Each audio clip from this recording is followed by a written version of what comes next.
I want to try a little experiment to kick things off today. If you're in a safe place to do this, maybe not driving on the highway, I want you to try and just mentally strip away everything around you. Okay. Delete the car, the office, the phone in your pocket, the hum of the air conditioner, even, I don't know, the clothes you're wearing. That is a terrifying thought for most people. It is. But replace that void with the Siberian taiga, the cedar forest. The air isn't just cold, it's like sharp. It smells of pine and really ancient earth. Mm. And the ground, it isn't concrete, it's this mattress of needles and living soil. And standing there, you feel watched, but not in a creepy way. No. The sources describe it as an attentive feeling. Like the forest isn't just scenery, it's an active participant. It's aware of you. Exactly. And in that setting, standing in the shadow of these massive trees, we meet the subject of today's deep dive. Her name is Anastasia. Yeah, we should probably clear the air on this right away. Yeah, we have to. Because if you just read a summary or look at the book covers, your brain immediately wants to put her in the mythology box. A forest spirit, a symbol. Right, a metaphor. But the source material, these accounts from the man who claims to have met her, is just adamant about this one thing. Anastasia is a flesh and blood human woman. She is not a ghost, she's not a deity, she eats, she sleeps, she has a physical form. But she is living in a way that, to us, looks completely alien. Alien is the right word. She's living in a state of consciousness that, completely precedes modern civilization. And that's really the mission for this deep dive. We aren't just looking at a survival story. We're not here to teach you how to, build a shelter or start a fire. But to be fair, those are useful skills. They are. But that misses the point entirely. We are exploring a radical state of what the texts call internal coherence. Internal coherence. I'm asking, what happens to a human being who has never been fragmented by the noise, the institutions, and the systems of the modern world? What does a human look like when they're fully intact? It's such a fascinating premise. We have these accounts of a woman living without a nation, without an economy, without even a house, in the middle of Siberia, which, let's be honest, tries to kill you for 6 months out of the year. And yet she isn't just surviving. She claims that we are the ones who are struggling. And that's the hook for me. She says humanity isn't broken, just distracted. No. So let's walk into that forest. I want to start with the logistics, because this is where my skepticism just kicks in immediately. Of course. The sources say she has no tools, no matches, no stored food. She is barefoot in the taiga. Barefoot in the taiga, that's the image. How is she not dead? I mean, seriously. Hypothermia, infections, starvation. How is she not a statistic in week 1? This is where we have to fundamentally shift our understanding of the word survival. Mm-hmm. In the West, and really in all of modern civilization, we see survival as a conflict. Yeah, man versus nature. It's a war. We build walls to keep the wind out. We burn fuel to fight the cold. We stockpile calories to fight hunger. It's an adversarial relationship. If I don't dominate my environment, it will destroy me. That's the baseline assumption. Precisely. But the sources argue that Anastasia doesn't survive by struggle. She lives by alignment. Alignment. Okay, that sounds nice, but alignment doesn't keep you warm when it's 40 below zero.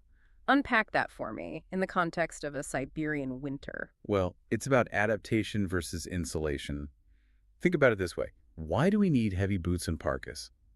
Because we've physically de-adapted from our environment. We're biological aliens in our own home. That's a great way to put it. Anastasia belongs to the land.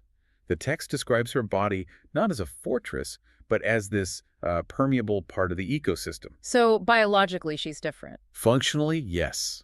The sources describe her posture as relaxed, but incredibly precise. She isn't shivering and fighting the cold. Her thermoregulation is adapted to it. She isn't fighting hunger because she knows the ecosystem so intimately that food is just available. Okay, but there's a detail in the reading that I have to push back on, the squirrels. The squirrels. The text claims animals, specifically squirrels, bring her cedar nuts. They jump on her shoulder and offer her food. And to me, that sounds like a Disney movie. It sounds like Snow White. I get it. Yeah. It makes it hard to take the rest of it seriously. I understand that reaction. Yeah. It sounds impossible to us. But look at the logic presented in the text. If you are an organism that is perfectly integrated into the web of the forest, and you emit no aggression, no fear, and only what she calls the ray of love. The ray of love, we're going to come back to that. It sounds, I don't know, a bit fluffy, but the text treats it almost like a physical force, right? Like gravity or something. Exactly. It's treated as a tangible energy. Yeah. She isn't a virus attacking the host. She's an organ within the body of the forest. The forest supports her because she is part of it. So because she isn't wasting massive amounts of energy fighting her environment the way we do just getting through a commute, her energy goes somewhere else. It goes into her senses, into her consciousness. And this leads to that concept of expanded thought. Yes, this is where we move from biology into metaphysics. The text says she perceives through expanded thought. It describes moments where the visitor arrives and she doesn't ask, "Who are you?" or "Why are you here?" She just knows. It's not presented in a spooky psychic hotline way. Think about how we get information today. If I want to know about you, I Google you. I look at your social media, I ask you questions, I analyze. It's data collection. It's slow. It's slow and it's external. Anastasia seems to demonstrate that if you are completely aligned, completely coherent with the database of the universe, if you will, you don't search. You access. Like a direct download. It's the difference between reading a book about a room and just standing in the room. If you're in the room, you don't need a description of the furniture, you just see it. For her, that room is the entire world. It's humbling, honestly. It makes me realize how much static is in my own head. I can't even remember where I left my keys half the time because I'm thinking about an email I need to send or what to get for dinner. That static, that noise, is exactly what she identifies as the catastrophe. Yeah. Okay, so that's a perfect lead-in to the philosophy. Because usually when you read about hermits or people who reject society, the vibe is very judgmental. It's a fire and brimstone. Yeah, it's, "You are all sinners, your technology is evil, repent." But that's not her take at all, is it? No. And I think this is why these sources have resonated with millions of people globally. She doesn't view the modern state of humanity as sin. She calls it forgetting. Forgetting. It's a tragic diagnosis, not a condemning one. She's saying we haven't become evil. We've just forgotten how to be human. We've forgotten how to listen, how to feel the land, how to create without destroying. There is a line in the source that I highlighted like 3 times. She says, "When thought became louder than love, creation became destructive." That is the core thesis. Yeah. When thought became louder than love. What does that actually mean in practice, though? Well, look at our world. We are incredibly smart. We have split the atom. We have built the internet. We have amazing thought. But because that thought is disconnected from love, from that fundamental connection to life, our creations tend to have side effects. Right. We build a factory to make things, but it poisons the river. We build social media to connect people, but it creates depression and division. We solve one problem and create 3 more. Yeah. Because the thought is isolated. It's not holistic. Anastasia argues that the human mind was designed to shape reality, but only when it was coupled with the sensitivity of the heart. We started externalizing our power. Externalizing power. You mentioned this before we started recording. Think about a bulldozer. A bulldozer is externalized power. We created it because we forgot how to work with the land directly, how to grow things with ease. We replaced relationship with force. We replaced the ray of love with a diesel engine. So is she a Luddite? Is the takeaway here, smash your phone, burn the bulldozer, because if so, I'm out. I like my hot showers. And this is the nuance that people often miss. She doesn't reject technology out of fear. She rejects it when it acts as a prosthesis. A prosthesis. Yeah. If you use technology to avoid feeling the consequences of your actions or to avoid doing the spiritual work of living, that's the problem. Her path isn't about regression. She isn't saying go back to the Stone Age. She calls it restoration. Restoration of that original capacity. Restoring the human ability to be a partner to the planet rather than its manager or its jailer or its victim. Okay, so I'm listening to this and I'm captivated by the idea. The romantic part of me wants to run off to the woods, but the realistic part of me has a mortgage. Right. I have kids in school. I live in a suburb. Most of our listeners aren't going to move to Siberia and hope the squirrels bring them nuts. And to be clear, she doesn't ask them to. She doesn't. No. She acknowledges that her way of life is the original standard, but she offers a bridge, a practical solution for modern people to begin this restoration. It's a concept called the ancestral estate. The ancestral estate. Now, when I hear estate, I think of Downton Abbey. I think of, vast acreage and wealth. It's definitely not that. It's actually very specific. In her philosophy, an ancestral estate is a small piece of land, usually about 1 hectare. That's about 2.5 acres. That's manageable. Very manageable. And the idea is that one family line coexists with that specific piece of land in a mutually nourishing relationship across generations. But hold on. How is that different from just owning a big garden or being a small-scale farmer? People do that. This is the critical difference. Agriculture today is industry. A farmer usually grows one crop of monoculture to sell for money. It's an extraction process. The ancestral estate is relationship as continuity. Break that down for me. Relationship as continuity. The goal isn't production. The goal is to create a space of love. That's the term she uses. A space where love can live continuously. It's about creating a biological feedback loop between the family and the land. A biological feedback loop. Yes. And the sources get into some really interesting, almost sci-fi details here that I know you want to get into. You mean the seed thing? The seed thing. Okay, lay it out. Because Right. when I read this, I thought, this is wild. She suggests a very specific method for planting. She says before you plant a seed, you should hold it in your mouth, under your tongue, for about 9 minutes. In your mouth. Yeah. Then you hold it in your hands, you breathe on it. Why? What is the point of that? The claim is that the seed absorbs your saliva, your breath, your biological data. It literally reads your DNA and your current state of health. It's taking a sample of you. Correct. And then, once planted, that seed grows specifically to provide the nutrients and energies that your body needs. It becomes medicine tailored to you. So the garden isn't just making tomatoes, it's making host-specific tomatoes. It's like Yeah. customized pharmacology. Exactly. And if you do this across a whole hectare planting trees that your grandchildren will climb, knowing every corner of that land, the land physically changes. It becomes a sanctuary that resonates with your family's unique vibration. It becomes a site for generational healing. Yes. Think about how disconnected we are from our ancestors. We visit a grave maybe once a year. She proposes burying family on the estate, birthing children on the estate, keeping the circle of life in one place. But I have to play devil's advocate here. The world is on fire. Climate change, war, political instability. It feels almost selfish. To just retreat to your 2.5 acres and grow custom tomatoes, how does that help the world? That is the most common critique. But look at it through her lens.